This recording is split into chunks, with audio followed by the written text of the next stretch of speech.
Today, I will be talking to Dr. Alexandra Solomon for a Part 2 discussion. She is a clinical psychologist and professor at the Family Institute at Northwestern University.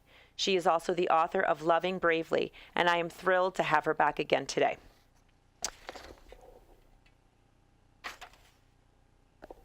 Ooh, it says 59 minutes on here. What did I do wrong? Oh, okay. All right. I'll start again. Okay. So, Alexandra, I'm so happy that we get to have a Part 2 discussion about what we started in terms of talking about loving bravely. I think we really focused on our childhoods, how we carry our stories, and also how when we're raising our little children that we're really mindful around our discussions. And there were some great, quotes that I written down, but you talked about intergenerational kind of love discussions and, parents listening more than they talk. And so learned so much from the first one. Today, though, I want to talk about some of the challenges, at least that I see in my private practice, and kind of have a real conversation around, I'm going to focus a lot on mothers on this one, but I want to focus on single moms. I would say that, at this point, almost 1 in 4 children are being raised by single mothers. And the first question I have for you, when we're talking about being very self-reflective, is how can a single mom make time to do this reflective work and find the energy to really even trust to love again, like loving after divorce or loving after being single for a long time? Right. Well, I love that you are devoting time and attention to single moms, because I think that there's a way in which, by bringing attention, loving and curious attention and focus on what it is to parent alone as a woman, just even that piece of it does something really important, which I think is kind of shedding or shifting away from a story that to be a single parent is somehow less than. I think that can be so often the block to the things you're talking about, the block to loving again, the block to self-care is just sort of this quiet, heavy blanket that sometimes single parents carry with them everywhere, which is somehow that their experience or their journey is somehow less. And so I think that the work that you're doing is a really vital step towards just saying, we see you, we're with you, we care about you, and you deserve to care about you. So that's great. Yeah, well, thank you. I find that whether it is a single mom, I see moms of all types, right? Single moms, moms who have used infertility methods in order to start their own families, who they've been empowered enough to say, I couldn't wait any longer for a relationship, divorce. And I find that particularly moms who are single, who have been divorced, they carry around, some of them can carry around this sense of cynicism or this sense of, I'm going to do this on my own. And I see these walls that are built up around them. And I wonder where do you begin with somebody who has experienced deep hurt, but that inside of them, they would love to have love again in their life. Right. Yes. I think walls can be both really self-protective, and I think there is a time in the wake of heartbreak that a thick boundary makes sense. It's really understandable. And it is, that's the nature of pain. Like, we know that breakups, divorces, endings hurt because they literally physiologically hurt. So our brains code emotional pain in the exact same places and spaces that our brains code physical pain. So hurt hurts. And so making real and validating that breakups and endings are really painful is an important first step. And then I do think that I think that each person needs to be mindful of the risk of getting stuck there. And that word cynicism, I think, that tends to be kind of a clinical marker that I track with people who are single again, especially, is sort of the cynicism. Because when we bring that cynicism into our dating lives, we're kind of, we're not really opening ourselves up. And it's not like it's either cynicism or being a doormat, right? Just like wide open for any kind of business. There are lots and lots of shades of gray in there. And I oftentimes find it helpful to make a distinction for people who are single again, who are figuring out whether or not they're open to dipping their toe in the water, to do a gut check around fear versus love. Like, am I stepping back out into the dating world from a place of fear? Like, I'm afraid that nobody will love me again. I'm afraid that this is not going to work out, versus love, which is a place of saying, I'm worthy and I'm curious and I'm open. And that gut check can be really important. And I think that therapy, I think connection with friends can help us step back out from a place of feeling maybe not optimistic, but at least something a little bit more neutral than cynical. So you just said something that just totally rocked my world. So I want to go back to this for a sec. You said, tell me if I just heard this right. Our brains code emotional pain the same as physical pain.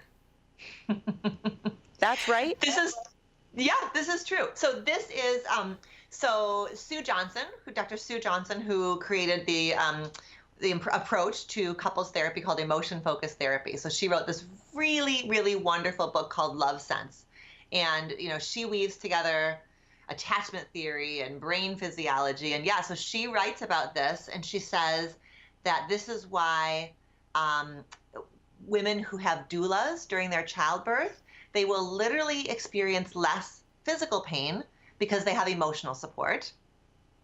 And then on the flip side, people who are brokenhearted will feel a little bit less brokenhearted by taking like Advil.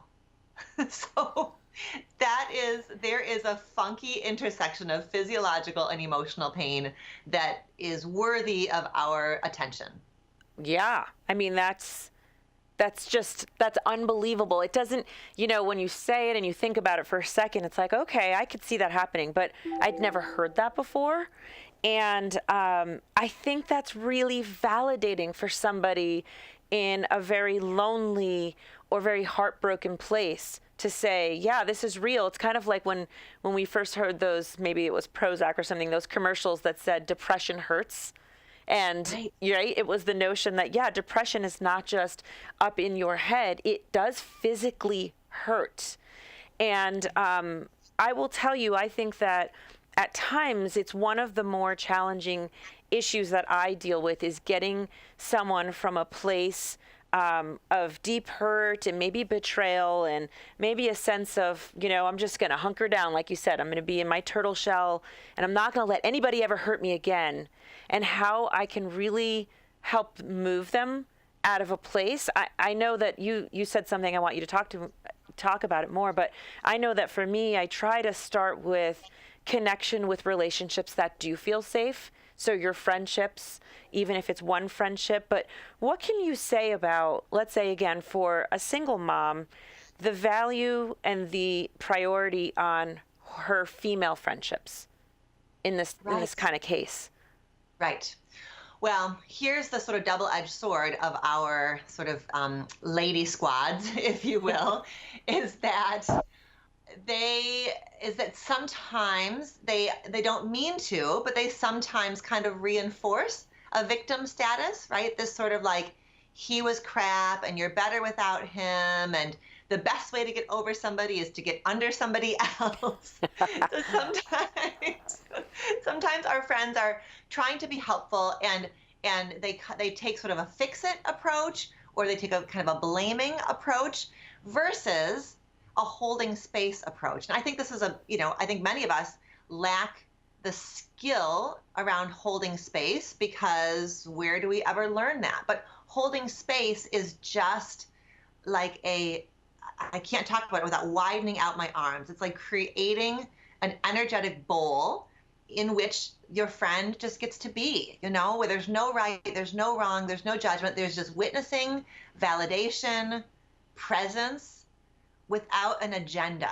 And so I think that I want our squads to really learn how to kind of show up in that way versus the heavy advice giving, the heavy making everybody else bad and wrong, Because even though it may feel like super good in the moment to be like, you're right, tell me all those awful things, um, it's one piece of the puzzle, and it can actually keep us a bit stuck, because then what we do, if he was wrong, then I have to find somebody who's right. And in that stance, again, the thing I'm not doing is reckoning with my own hurt and the ways in which the hurt of today, is actually deeply connected with old stuff. There's so much learning in a breakup, because the breakup also hurts because it reawakens every other loss in our whole lives. And so there's a lot of richness there that we are not going to get to if we just stay focused on all of the things that he did wrong. I'm saying he, it could be a she, but just, the whole my ex did me wrong is a really narrow story. Yeah, I mean, there's so much there. What I just got from that was both how when you're in a hurt space, the kind of support group that you want to look for. There's always going to be a little time and space to bash somebody who hurt you, I think, right? There's the first night, there's whatever, you first tell them, and that's what girlfriends tend to do. They're gonna come to your defense. But I think if we are more awakened, we know that's a really limited time. And then you have to move on past that. And you have to surround yourself with people around you that will just hold space. And again, for people who are not really therapized, holding space means truly just being present and not having any kind of judgment around whatever it is you're saying. If you want to do the bashing, if I'm holding space, I'm not going to join you on that. But I'm going to be really present with you, and I'm going to be supporting you. But the second piece I got from this too is how to be a friend when someone else is in pain. Like, your message just struck me two ways, both how to look for the right support when you're in pain, but also how to be the right support when someone else is in pain. Mm-hmm. Right. That's right. Mm-hmm. And so, I mean, what else would you say around, we're talking about loving bravely, and I want you to talk about being brave, because I think it ties into being both the person who's hurt and the person who is supporting someone who's hurt. Where did you come up with that title? Why did you pick brave? Why is that the word you chose? Yeah, boy, oh boy, we sure did have a bunch of different titles for this book, but that one really stuck with us, because it is really brave to look at how a moment in time right now connects us to the past, to notice how the outside world is stirring stuff in us. It's so much easier to blame everybody else and to make other people wrong, and it's much harder to really look at what's stirring within me. Like, our emotions are data. Like, there's no such thing as there's no such thing as a good emotion or a bad emotion or a right emotion or a wrong emotion. They're data. Our emotions are these shifts that happen inside of us that invite us to our own attention. And so I think that's part of, if we loop back to the idea of a single mama, there are a lot of data points where she may be at risk of slipping into a kind of story about her journey, versus just being present to all the emotions that stir for any of us who are parenting, and then certainly for those of us who are parenting on our own.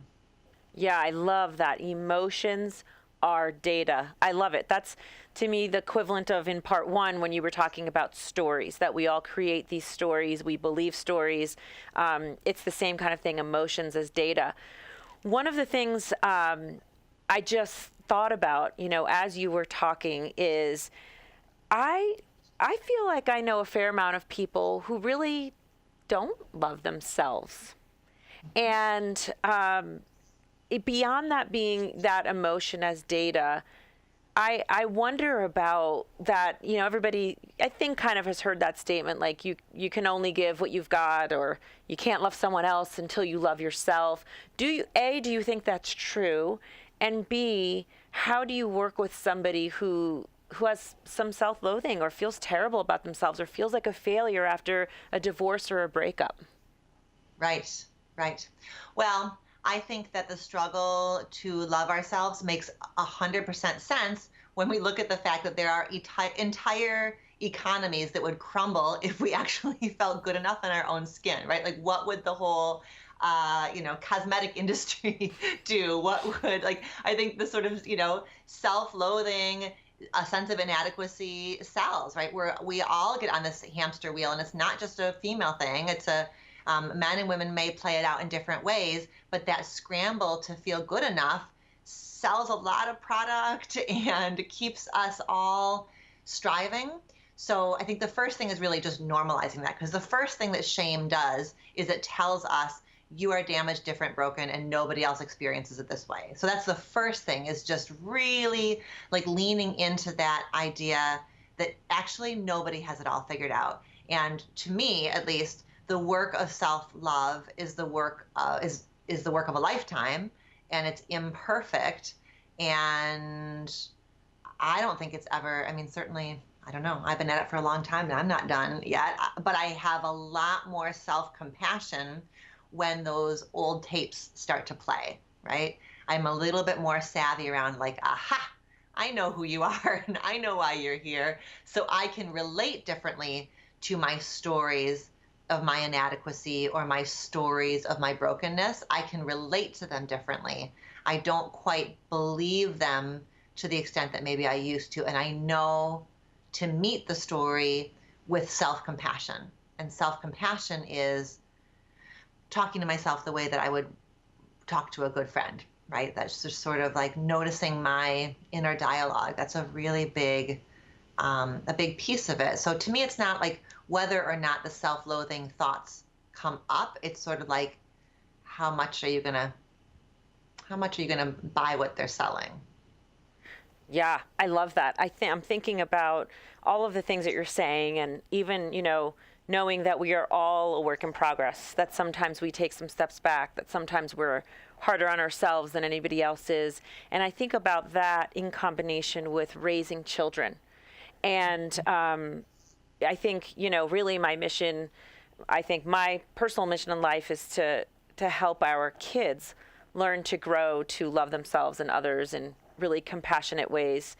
And, right now we have a real crisis with kids and mental health and depression, anxiety, and suicide even.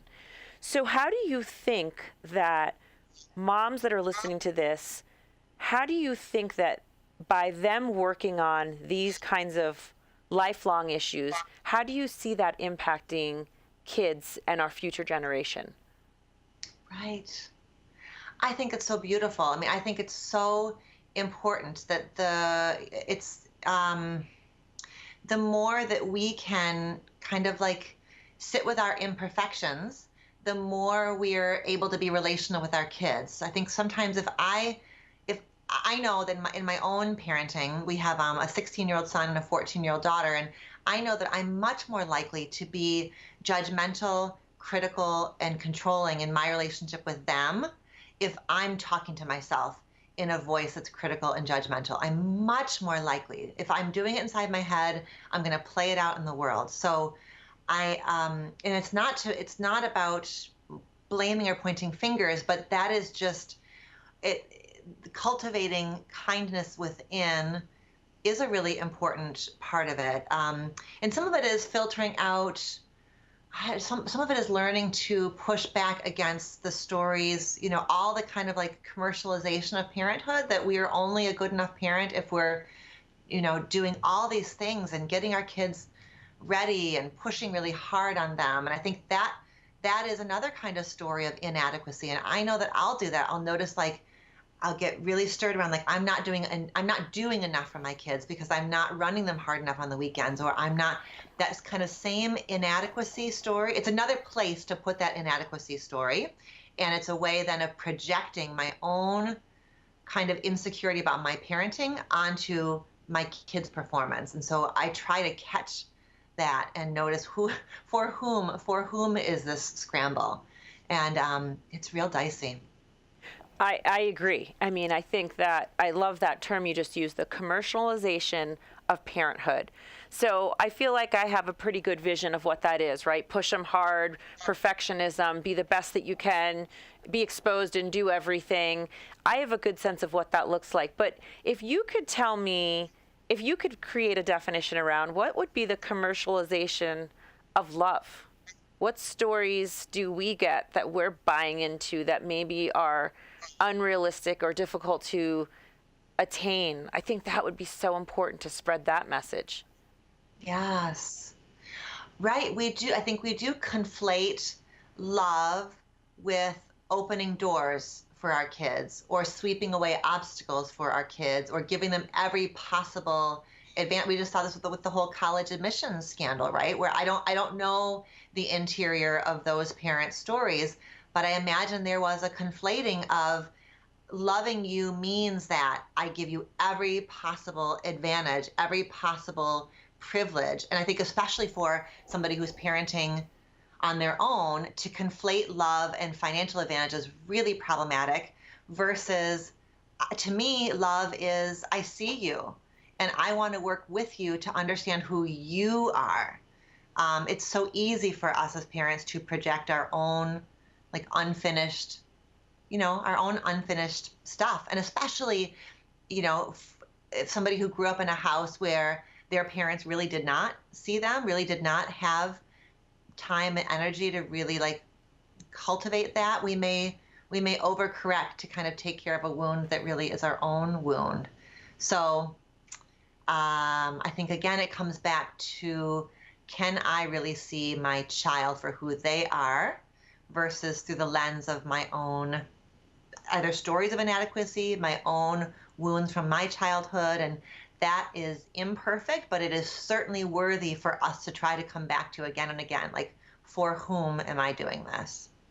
So, do you see any difference between loving yourself, loving your child, loving a partner, loving a friend? To you, is love is love is love? Or are there different ways in which love shows up in different relationships? I think that's a hard question. I know that I get clearer around love when I remember that it's a verb, that love is a verb and it's something that's enacted in the space between people. I There's a book, actually, my students are reading this book. I teach an undergraduate relationship education class that we were talking about in the last episode. And one of the books my students are reading this quarter is called All About Love, and it's by Bell Hooks. And it's from almost 20 years ago, but it's so good. And her definition of love is from an old, like one of the first self-help books called The Road Less Traveled by M. Scott Peck. And he says that love is a commitment to somebody else's spiritual growth.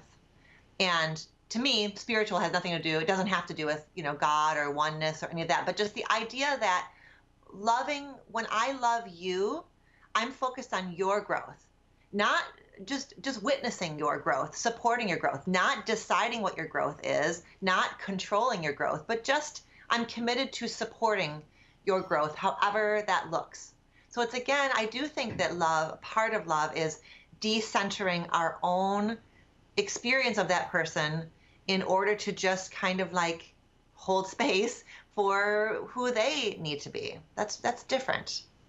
Right. So I know you were just talking that through, but when I'm listening to you, I think, okay, so really not really. Maybe the way love looks, obviously, between the way you're parenting your 14-year-old child looks different than you are when you're loving your husband, but there's a central theme that's the same, which is I'm committed to your process. I'm committed to being present to you, to not change you, to accept you for who you are. Because if I can accept you for who you are, you're more likely to accept you for who you are.